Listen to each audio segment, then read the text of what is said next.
Nosso estudo do Apocalipse, hoje, capítulo 17, nós iniciamos essa parte muito importante, já prenunciada em tantos capítulos. Parece-me que o primeiro deles, a antecipação desse castigo de Babilônia, que vai culminar também na derrocada do poder das trevas, do poder de Satanás, e, consequentemente, a consumação da história. Lá no capítulo 12, com a luta entre Miguel e seus comandados de um lado e o dragão e os seus sequazes do outro lado, já não se encontrou lugar no céu para eles.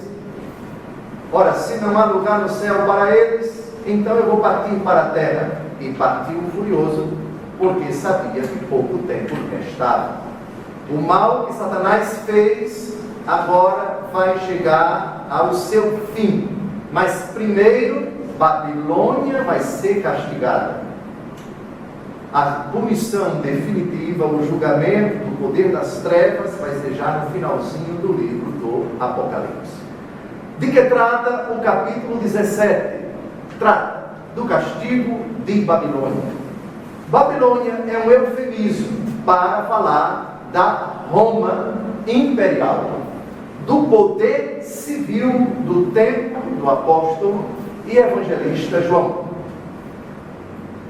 Esse capítulo está muito bem situado porque, de certa forma, é o desdobramento do que aconteceu na última trombeta que foi tocada no capítulo 16. Perdão, a última taça, selos, trombetas e taças. Vamos dar uma olhadinha na última taça, no final do capítulo 16, para nós percebermos já a derrocada, a derrota, a destruição, o fim de Babilônia, que vai ser, por assim dizer, desdobrado. É o capítulo que vai narrar com detalhes o que acontece com o derramamento da última taça. Versículo 17, capítulo 16. O sétimo anjo, evidentemente, derrama a sua taça pelos ares. Sai do templo uma grande voz do trono que dizia: está pronto. Houve relâmpagos, vozes, trovões, como um terremoto tão grande como jamais houve desde que há homens na terra. A grande cidade, Babilônia, a grande, gravem essa expressão, vai aparecer mais na frente. A grande cidade foi dividida em 3 partes, e as cidades das nações caíram, e Deus lembrou-se da grande Babilônia, para lhe dar de beber o cálice do vinho de sua ira ardente.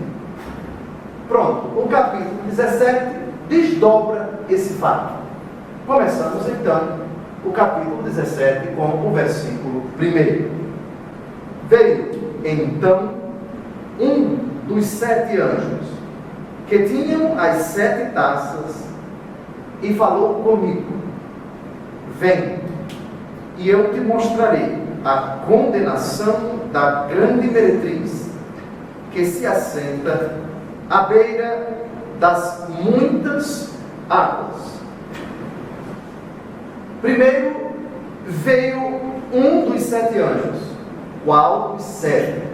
Desses 7 que aparecem no capítulo 16. O que vem com a primeira taça, a segunda, a terceira, a quarta, a quinta, a sexta e a 7ª.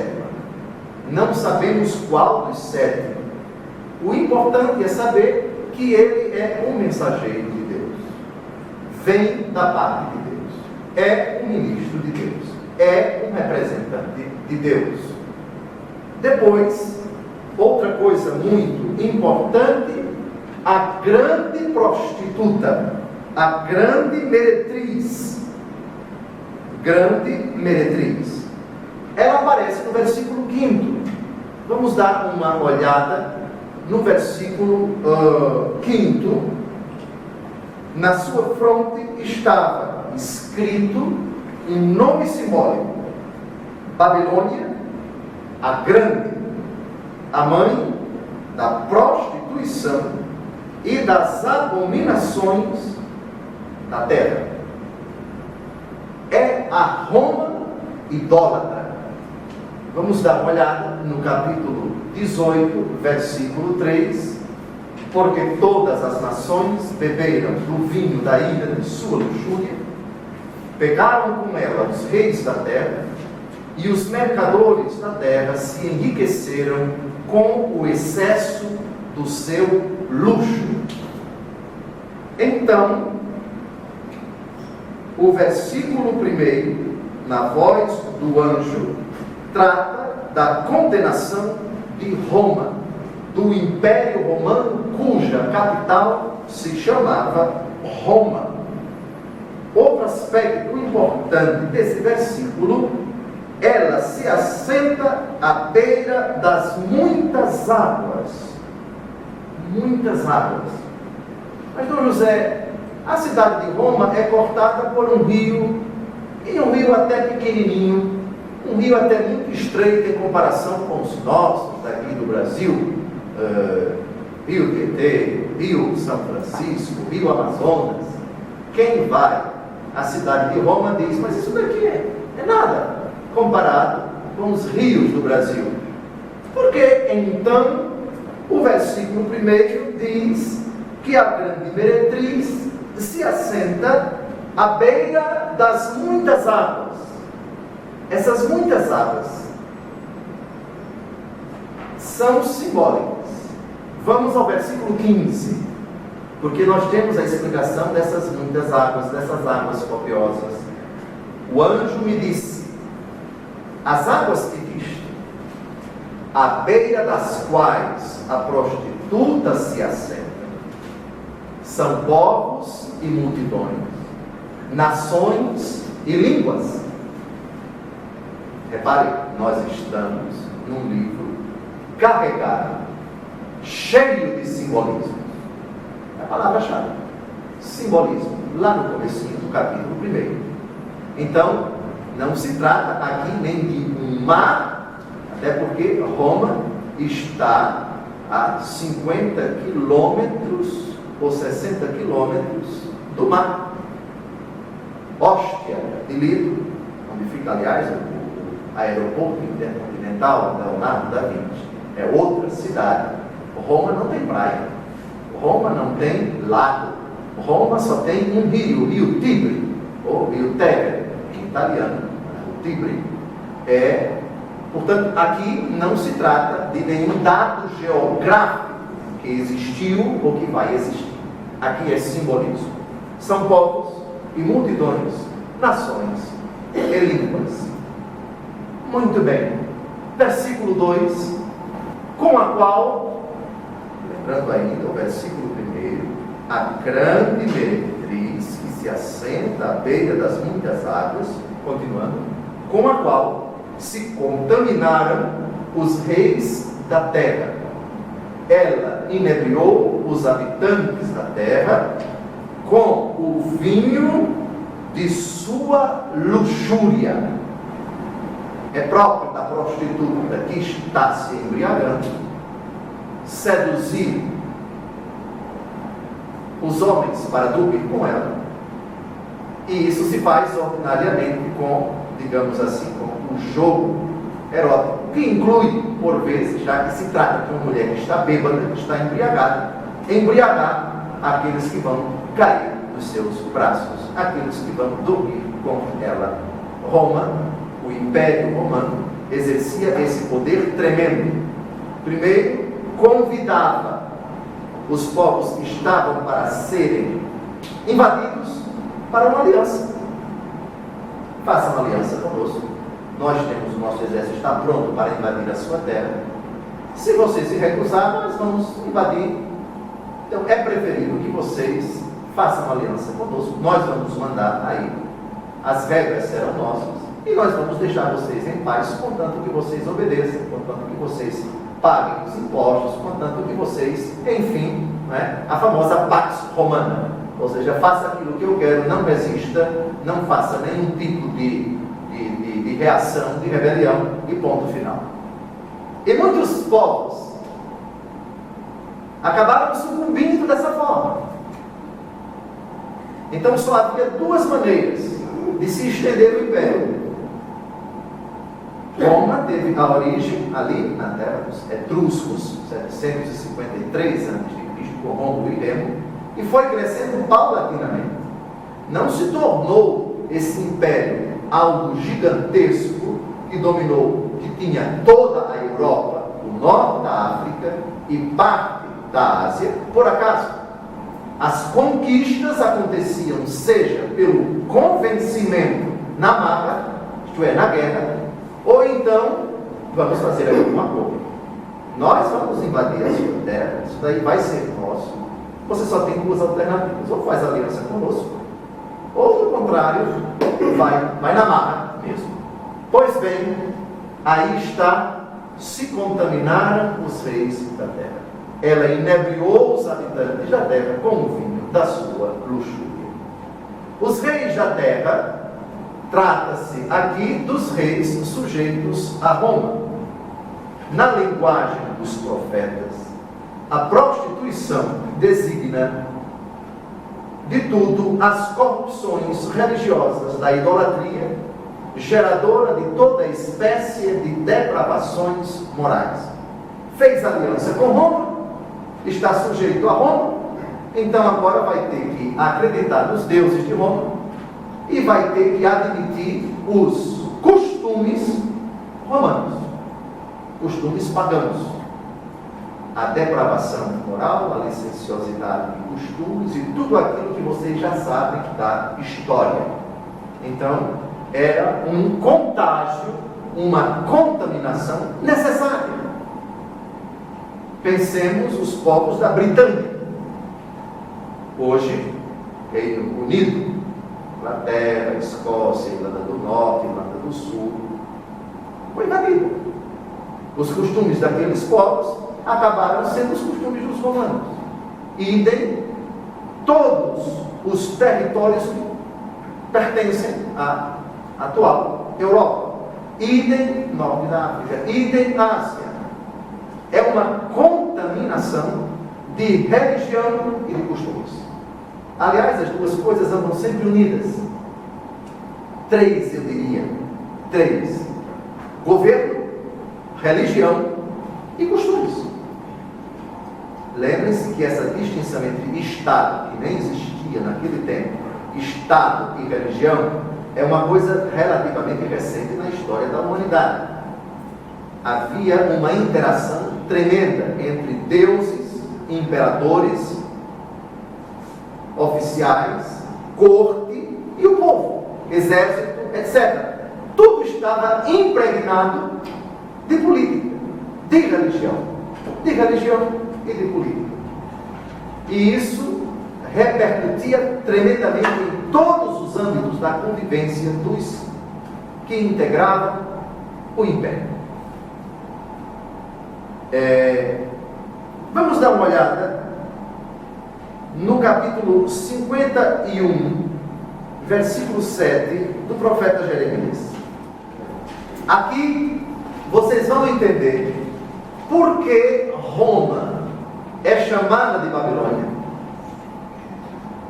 E essa expressão do versículo 7 é quase literalmente citada por São João no capítulo 17. O Império Babilônio do Antigo Testamento é como que personificado no Império Romano. É como se São João visse os males que o Império Babilônio no Antigo Testamento fez a Israel. Ele vislumbrasse Roma fazendo com os cristãos. Jeremias 51, versículo 7. Era Babilônia na mão do Senhor qual taça de ouro que embriagava toda a terra, bebiam as nações o seu vinho e enlouqueciam. Agora vamos ler o versículo 8 desse mesmo capítulo, porque aquela expressão que vamos ler daqui a pouco: caiu, caiu Babilônia a grande, adivinhem onde ela se encontra? versículo 8. Caiu, porém, de repente, Babilônia, está esmagada, chorai sobre ela, ide à procura de um bálsamo para a sua ferida, talvez venha a curar-se. Caiu, Babilônia grande. São João, para não citar o nome Roma, pois havia também, inclusive, o risco de o seu escrito, o livro do Apocalipse, cair em mãos erradas, o que poderia piorar a situação dos cristãos, chamar o Império Romano de prostituto. Então ele encontrou uma saída, utilizou essa expressão de Jeremias. Não chama de Roma, mas chama de grande prostituta. Não chama de Roma, mas chama de grande Babilônia. Tudo isso tirado de um livro que era do conhecimento não dos pagãos, mas dos judeus e dos cristãos. O livro do profeta Jeremias. Vamos dar uma olhada agora acerca do vinho da prostituição, do qual, aliás, nós já falamos. Vamos a Apocalipse 14, versículo 8. Caiu, outro anjo seguiu, dizendo, caiu a grande Babilônia, por ter dado de beber a todas as nações do vinho da sua imundícia desenfreada. O que uma pessoa alcoolizada, embriagada faz, convidando os outros a beber, para também ficarem embriagados fora de si, é uma imagem que São João utilizou para descrever a relação de dependência dos povos vencidos, invadidos, subjugados pelo Império Romano e o mesmo Império. A maneira de uma prostituta louca, ensandecida, embriagada, bêbada, que quase que força aqueles que estão perto dela a beber, a se embriagar. Muito bem. Vamos voltar ao capítulo 17, versículo 3. Transportou-me então em espírito ao deserto. Eu vi uma mulher assentada em cima de uma fera escarlate, cheia de nomes blasfematórios, com 7 cabeças e 10 chifres. Aqui nós temos muita coisa que precisa de explicação. A primeira, o deserto. A segunda, a mulher. A terceira, a fera. A quarta, os nomes blasfematórios. Depois, as 7 cabeças. E depois, os 10 chifres. Mas, como já estamos no capítulo 17, já vimos muita coisa. Muitas dessas imagens são recorrentes, ou seja, já apareceram. Então vai ficar mais fácil a explicação. Primeiro, deserto. Ganhará uma passagem para Maceió a pé. Quem lembrar agora, quando foi que apareceu o deserto? Lá atrás.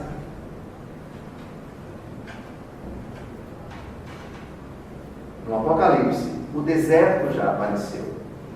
A mulher. Lembrou bem, no capítulo 12. No capítulo 12, a mulher vestida de sol, coroada de estrelas, tendo a lua debaixo dos pés, estava para dar à luz. O menino, o dragão, se colocou diante dela, mas o Senhor Deus a levou para o deserto. Muito bem, onde ela foi alimentada por 1260 dias, e nasceu a criança, o varão, que vai reger todas as nações com servo de ferro, etc. Bem lembrado, bem lembrado. O deserto é o lugar também da provação. Jesus foi para o deserto, onde passou 40 dias e 40 noites sem comer e sem beber. O deserto é o lugar da provação,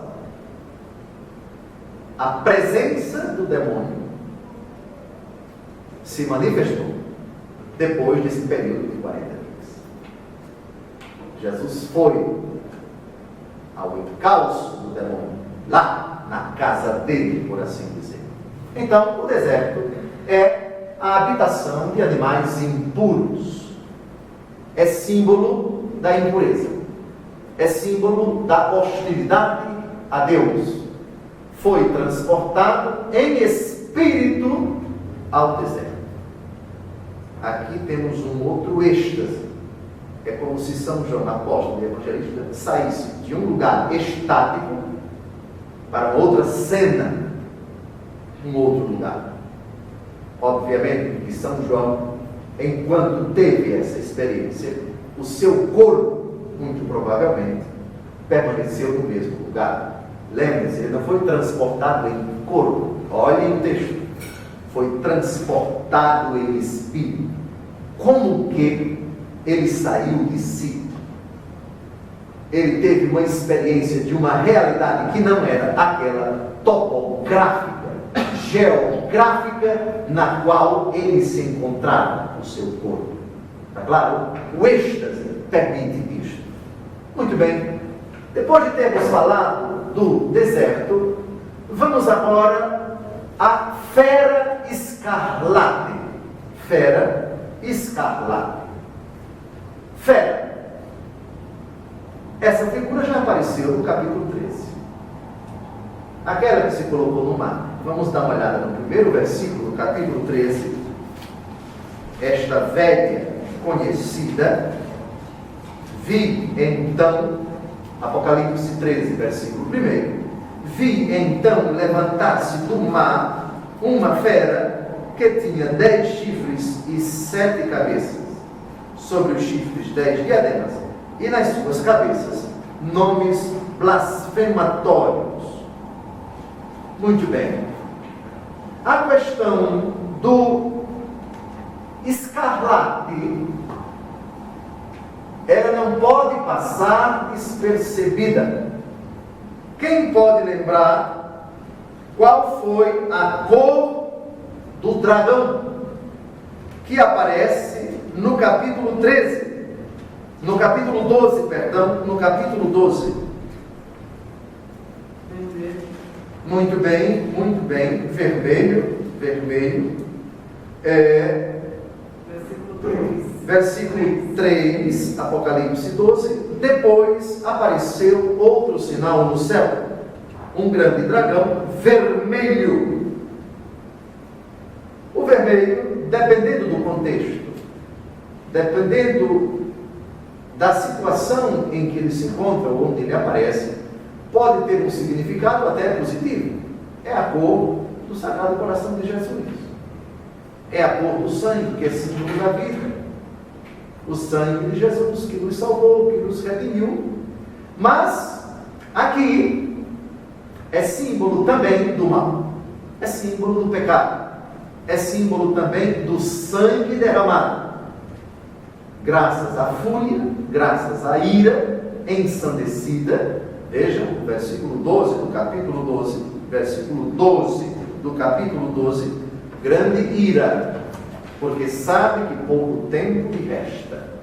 É a cor de um dos cavalos. Os 4 cavaleiros do Apocalipse. Lembram-se?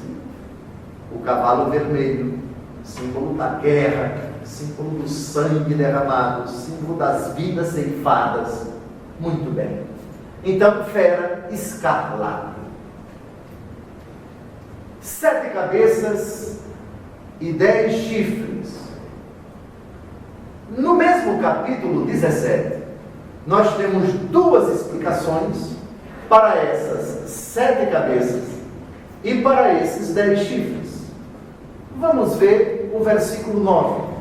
Apocalipse 17, versículo 9. Aqui se requer uma inteligência penetrante. As 7 cabeças são 7 montanhas sobre as quais se assenta a mulher. De novo eu pergunto a vocês, quem é a mulher? A grande prostituta é a Roma pagã. As 7 montanhas sobre as quais se assenta a mulher são as 7 colinas de Roma. Nós já vimos, nós mostramos inclusive aqui um slide acerca das 7 colinas da cidade de Roma. Agora passei 15 dias em Roma e fiquei numa das 7 colinas. Eu fiquei no Janículo. O Janículo tem o Monte Viminal, tem o Monte Quirinal, tem o Monte Celio, tem o Monte Esquilino. Citei 4, mas não me vem à mente aqui os 3. É importante, aqui se requer uma inteligência penetrante, diz o versículo 9, as 7 cabeças são 7 montanhas sobre as quais se assenta a mulher. Tem outra explicação para essas 7 cabeças. Essa explicação está no versículo 10. Vamos, por favor, ao capítulo 17, versículo 10. São também 7 reis, 5 já caíram, um subsiste, outro ainda não veio, e quando vier, deve permanecer pouco tempo. Parece também que nós já vimos aqui um outro slide sobre os 7 imperadores a contar após a morte de Nero.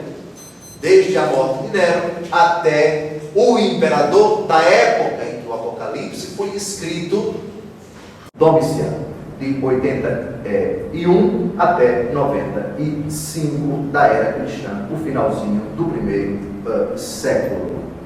Muito bem, então vejam como o simbolismo do Apocalipse permite até 2 explicações. Vamos ler de novo os versículos 9 e 10, acerca das 7 cabeças. Aqui se requer uma inteligência penetrante. As 7 cabeças são 7 montanhas sobre as quais se assenta a mulher. São também 7 reis. 5 já caíram, um subsiste, o outro ainda não veio, e quando vier, deve permanecer pouco tempo.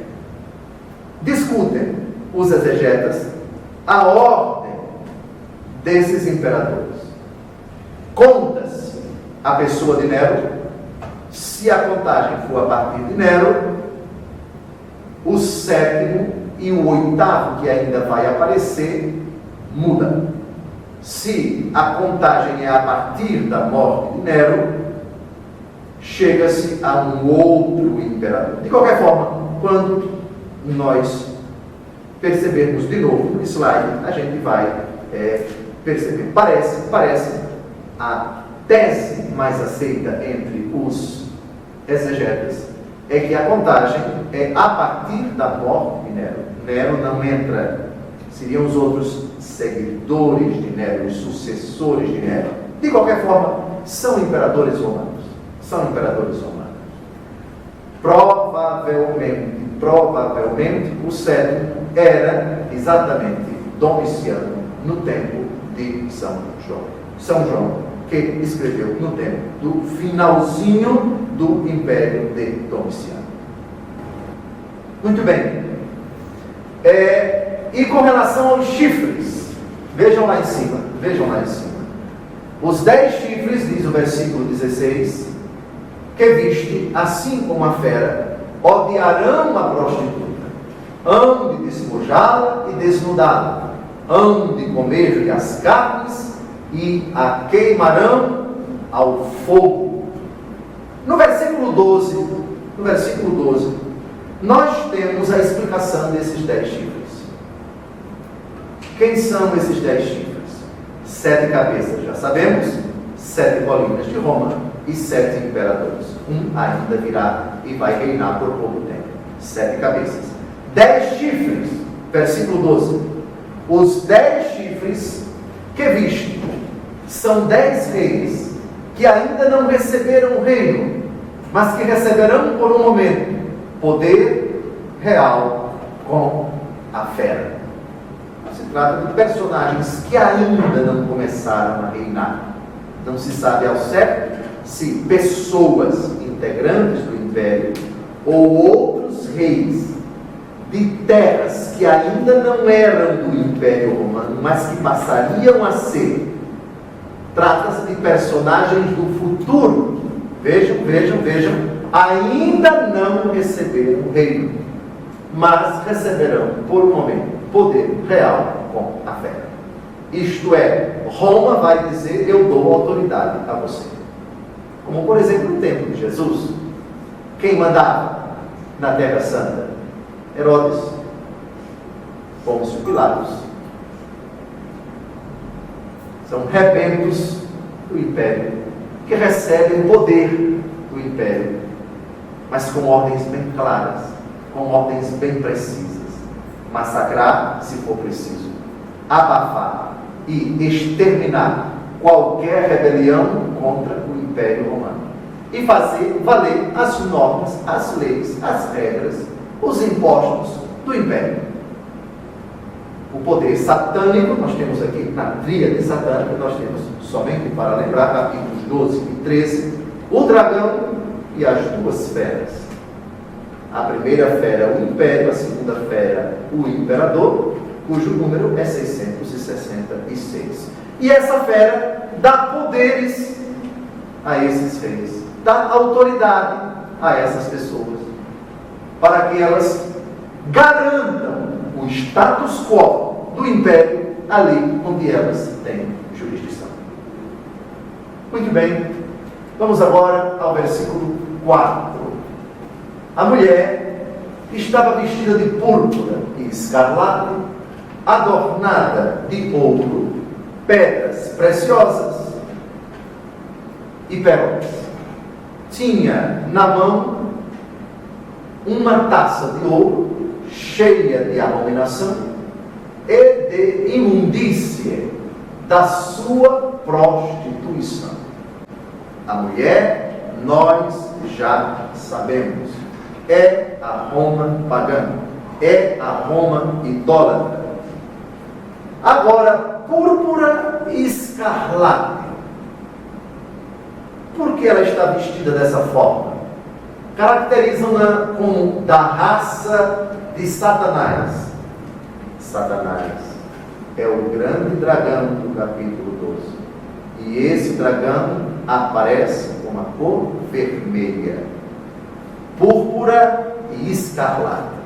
A púrpura era uma roupa, digamos assim, nobre, utilizadas em festas, em banquetes e em festins orgiásticos. Então é a veste pomposa que uma prostituta utiliza para seduzir os homens com quem ela quer dormir, com quem ela quer fazer sexo. Escarlate, púrpura, o tecido nobre, e escarlate. Então aqui nós temos ao mesmo tempo algo satânico e sedutor. Púrpura, sedutor, nobre, encantador, que fascina, que seduz. E o escarlate trata-se de uma nobreza satânica, trata-se de uma artimanha, de um estratagema, trata-se de algo diabólico. Púrpura e escarlate é da raça de Satanás. São também as cores da realeza, como eu já disse, roupa nobre, e da fera, escarlate, adornada de ouro, pedras preciosas e pérolas. É uma pompa imoderada. Para que tudo isso? Que exagero! Chega a ser até uma ostentação agressiva. É riqueza demais, é dinheiro demais, é luxo demais, sem moderação. Os banquetes do império, a manifestação de riqueza, a ostentação do luxo, não conhecia limites. Aliás, do ponto de vista político, antropológico e econômico também, uma das causas da ruína do império foi exatamente isso. Quem garantia, quem sustentava tanto desperdício, tanta riqueza, tanto luxo na capital? Isso era fruto da extorsão dos cidadãos, dos escravos, da plebe em todo o império. Tem que taxar. Lembram de Zaqueu? Lembram de São Mateus, chamado de Levi? Cobradores de impostos. Eram, por assim dizer, a ponta de ramo dessa estrutura tremenda que se mantinha às custas da extorsão do pequeno, do pobre, do fraco, etc. E por isso, esses cobradores de impostos eram detestados, eram odiados. Aqui nós temos um lampejo dessa estrutura tremenda que em Roma era imoderada. Se um dia, quem ainda não foi, recomendo que vá, quem já foi, acha que já viu, e quem foi e não viu, peço que quando voltar dê uma olhada nas ruínas do Império, as dimensões quase que estratosféricas dos palácios. É algo fabuloso. O Circo Máximo, por exemplo, o Palácio de Caracalla, o Palácio de Júlio César, tantos e tantos outros, obras faraônicas tremendas. Coliseu, sim, o Anfiteatro Flávio, exatamente. Pois bem, é pompa sem moderação, taça de ouro, profunda corrupção com que essa mulher, o império, embriaga todo o mundo. Taça de ouro, a necessidade disso. Uma taça feita de ouro é uma prova desse desperdício que não existiria sem essa contínua extorsão massacrante de todas as pessoas que moravam no Império, no território do Império Romano. Muito bem, então esse é o quadro. O que São João contempla é essa impressionante estrutura chamada Império Romano, sedutor, impiedoso, luxuoso, massacrante, impiedoso, imoderado, não tem limites na sua criatividade, na sua luxúria, nos seus propósitos, no seu intento. Essa era a Roma do tempo de São João. Ainda nesse versículo 4, eu queria dar uma olhada aqui com vocês no capítulo 1 de Isaías, versículo 18. Mas, Dom José, eu já estou lendo aqui esse versículo e queria ver qual é a relação com Apocalipse 17:4. Tem uma palavrinha que aparece em Isaías, capítulo 1, versículo 18, e que aparece em Apocalipse 17:4. Aqui a gente vai entender por quê esta mulher aparece vestida de escarlate. A explicação primeira eu já dei. Pois bem, justifiquemo-nos, diz o Senhor, se vossos pecados forem escarlates, tornar-se-ão brancos como a neve. Se forem vermelhos como a púrpura, ficarão brancos como a lã. Olha a surpresa. Adivinhem. A mulher que está a serviço do dragão vermelho está vestida de quê? Púrpura e escarlate. Em Isaías 1:18, essas cores estão associadas ao pecado. Qual é a conclusão que nós tiramos? O pecado é a obra do demônio. Impressionante, né? Impressionante. Impressionante. Simplesmente impressionante. Muito bem. Vamos agora ao versículo 5. Na sua fronte estava escrito um nome simbólico: Babilônia, a grande, a mãe da prostituição e das abominações da terra. Volte um pouco, meu filho, no versículo 3. Dê uma olhadinha cheia de nomes blasfematórios. Eu passei por cima desse dado, porque essa expressão, cheia de nomes blasfematórios, já apareceu antes. Quais são os nomes blasfematórios? Vamos lembrar o que é blasfêmia. Blasfêmia é atribuir a Deus o que Ele não é, o que Ele não disse e o que Ele não fez. E atribuir a uma criatura as prerrogativas de Deus. Ou seja, é afirmar que uma criatura é Deus. Faz o que Deus faz. Diz o que Deus diz. Avoca para si aquilo que é exclusivamente de Deus. Isso é blasfêmia. Ó Roma divina, ó divino César. César é Deus, César é eterno, César é onipotente, César é onipresente, César é onisciente. Qualquer atributo divino aplicado ao imperador, aplicado à grande prostituta Roma, aplicado a alguma instituição humana, isso é um nome blasfematório. Isso é um nome blasfematório. Isso é blasfêmia. Volte agora, prefiro para o versículo 5, Tiago. Muito bem. Na sua fronte estava escrito um nome simbólico: Babilônia a Grande, a mãe da prostituição e das abominações da terra. Sobre isso, vamos a Jeremias capítulo 50, versículo 12.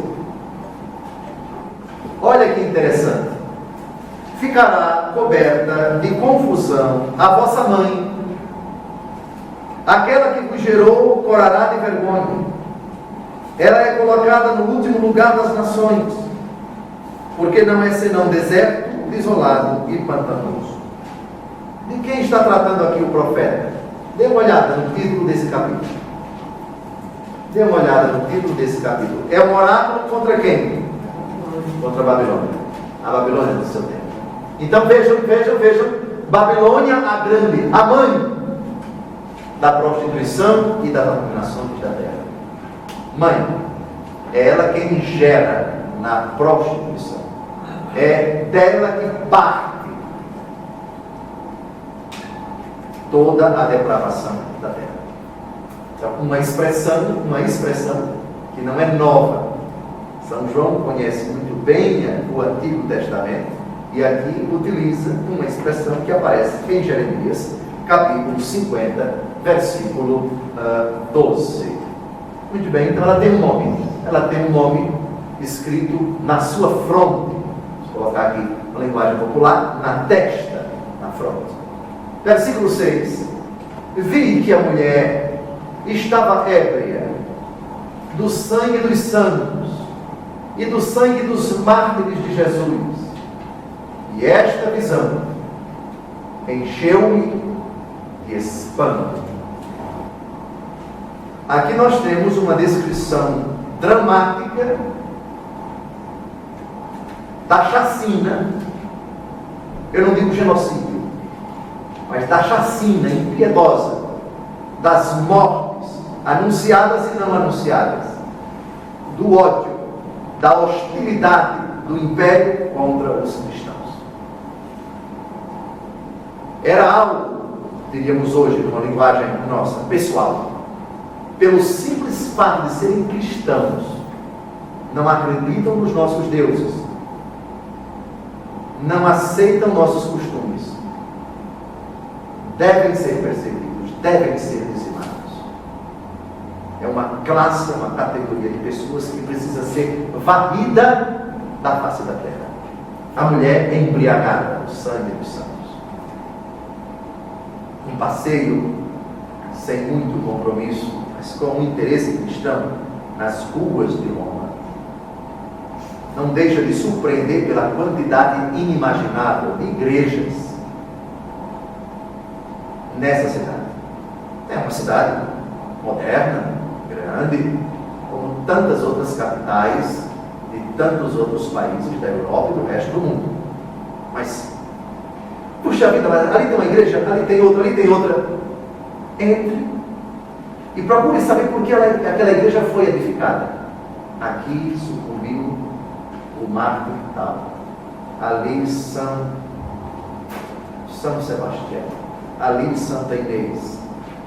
Vem a Piazza Navona, belíssima praça, lá da igreja. Santa Inês, Magnese e Nápoles. Santa Inês, a Santinha, morreu ali. E ali foi edificada uma belíssima igreja, colada, aliás, com a embaixada do Brasil junto ao governo italiano. Acolá, aquele outro mártir, acolá aquele outro mártir e assim por diante. Sangue, não somente no Coliseu, mortos sumariamente crucificados à margem das vias, via Ápia, via Aurélia Antiga, via o sangue dos mártires presente em toda a cidade de Roma e também em todo o império. Ébria do sangue dos santos e do sangue dos mártires de Jesus, e isso encheu o cristão. Talvez aqui São João tenha tido uma visão da quantidade de cristãos já mortos e que ainda haveriam de sucumbir graças à fúria desse império. Esta visão encheu-me de espanto. Aqui a gente silencia o que ele terá visto, além dessa imagem. Teria Deus Todo-Poderoso possibilitado a São João contemplar não apenas os que sucumbiram no Império Romano, sob a força, a fúria do Império, mas todos os mártires da Igreja, no decorrer dos séculos e milênios, até a vinda de nosso Senhor Jesus Cristo. Teria São João contemplado a quantidade de irmãos nossos que já morreram nesses 2000 anos e dos que estão morrendo agora pelo fato de serem cristãos em tantos países e que ainda vão morrer? Bem, se ele realmente viu isto, acho que o finalzinho do versículo 6 encheu-me de espanto, deve ter deixado São João particularmente apavorado. O espetáculo tenebroso de vidas ceifadas de nossos irmãos e irmãs, mártires e santos em toda a história da igreja até a consumação dos tempos. Viu ele isto? Não sabemos. Ébria de sangue dos santos.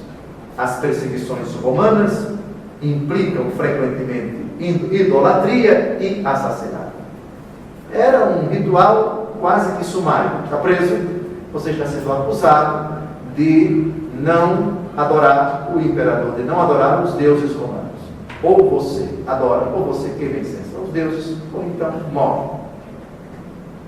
Eu me recuso, diz o cristão.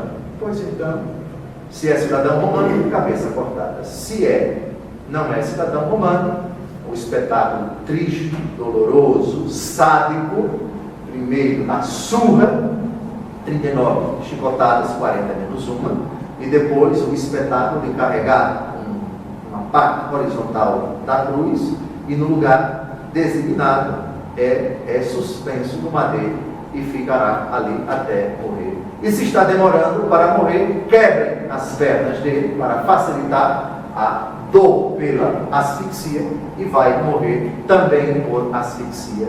Isso para dar uma lição a todos aqueles que não se dobram, a todos aqueles que não adoram os deuses do imperador, ou até o próprio imperador, aqueles que não rezam nas nossas leis, que não aceitam as nossas regras, as regras do império que é incrolável, que é inderrogável, que é inexorável, que é indestrutível, que vai permanecer sempre, porque o império é Deus, Roma imperial, a deusa, a nossa deusa. Muito bem. Pense que Roma era uma deusa na mitologia romana, Roma deusa. Muito bem, versículo 7. Mas um anjo me disse: por que te admiras? Eu mesmo vou dizer o simbolismo da mulher e da fera, de 7 cabeças e 10 chifres que a carrega. Por que te admiras? Versículo 7. Porque você está admirado. Agora você vai ver a explicação. Diz o anjo. O versículo 8 e o versículo 9 nós já lemos. É a explicação das cabeças, dos chifres, da fera e da própria mulher. Versículo 8. A fera que tu viste era, mas já não é. Ela deve subir do abismo, mas irá à perdição. Admirar-se-ão os habitantes da terra, cujos nomes não estão escritos no livro da vida, desde o começo do mundo, vendo reaparecer a fera que era e já não é mais. Primeiro, a expressão era, mas já não é. Vamos dar uma olhadinha em Apocalipse 1, versículo 8. Eu sou o Alfa e o Ômega, diz o Senhor Deus, aquele que é, que era e que vem, o dominador. Mas vamos dizer, por que o Senhor citou isso? Porque a fera era, mas já não é. E Jesus é aquele que era, que é e que vem. A fera é uma paródia da ressurreição. Lembram-se vocês quando eu disse que o demônio é um caricaturador barato? O demônio é um imitador barato. Ele tenta se passar por Deus. Ele tenta mostrar às pessoas que é Deus. Ele quer se colocar no lugar de Deus na nossa vida. Ele quer deslocar Deus do centro da nossa vida, do sentido, da razão da nossa vida. E ele quer se colocar no lugar de Deus. A fera era, mas já não é. Enquanto que em Apocalipse 1, Jesus diz, eu sou aquele que é, que era e que vem, o dominador. Portanto, Apocalipse 17, 8, é uma paródia da ressurreição. A fera perdeu o seu caráter perseguidor, mas vai encontrá-lo. Parece, dizem alguns exegetas, que São João aqui se refere àquela lenda que existia no tempo dele, anos 95, 96, por aí. Pensava-se que Nero, que havia sido morto no seu reinado, acabou no ano 64, se não me engano, 64, 65 ou 66, por aí, no máximo 66, uns sustentam 67, bem, essa diferença, mas foi entre 64 e 67, fim do reinado de Nero. Pela crueldade de Nero, pela perversidade dele, por ele ser tão temido, tão odiado, e por ter exercido com tanto furor o seu reinado, pensava-se que ele um dia iria voltar, ele se reencarnaria em, a mentalidade da reencarnação era creditada pelo povo romano pagão. Pensava-se que ele ia voltar. Ele era, mas já não é. Ele era imperador, já não é porque está morto, mas ele vai voltar. Será que essa frase se refere a essa lenda que era muito divulgada, que corria, por assim dizer, em todo o império? Domiciano vai morrer, mas vai vir um outro. Será que esse outro é Nero, é encarnado? Ninguém sabe. O fato é que a fera era e já não é mais. Paródia da ressurreição. Versículo 9, e com ele a gente termina o nosso encontro hoje. Aqui se requer uma inteligência penetrante. As 7 cabeças são 7 montanhas sobre as quais se assenta a mulher. Já sabemos quem são essas 7 montanhas, as 7 colunas de Roma. Penetrante. A explicação permanece prudentemente alegórica. A alusão às 7 colinas da Roma pagã é evidente aqui. De novo, o Wellington vai colocar um slide com as 7 colinas de Roma. Menos clara é a alusão aos imperadores romanos. Não sabemos identificá-los com certeza. Aqui, de novo, o Wellington na edição vai colocar aqueles imperadores que já mostramos em encontros passados. Parece que uma série de imperadores tenha sido reduzida artificialmente ao número 7. O imperador que ainda existia no tempo de São João seria Domiciano ou Vespasiano, segundo outros. A posição mais aceita entre os exegetas é que se trata realmente de Domiciano. Versículo 10, são também 7 reis, 5 já caíram, um subsiste, o outro ainda não veio, e quando vier, deve permanecer pouco tempo. Duas explicações para as cabeças de que fala o versículo 8º. Com isso, nós encerramos o nosso encontro. No próximo, retomaremos os versículos 11 até o versículo... O capítulo 17 tem 18 versículos. Obrigado. Até o próximo encontro, se Deus quiser.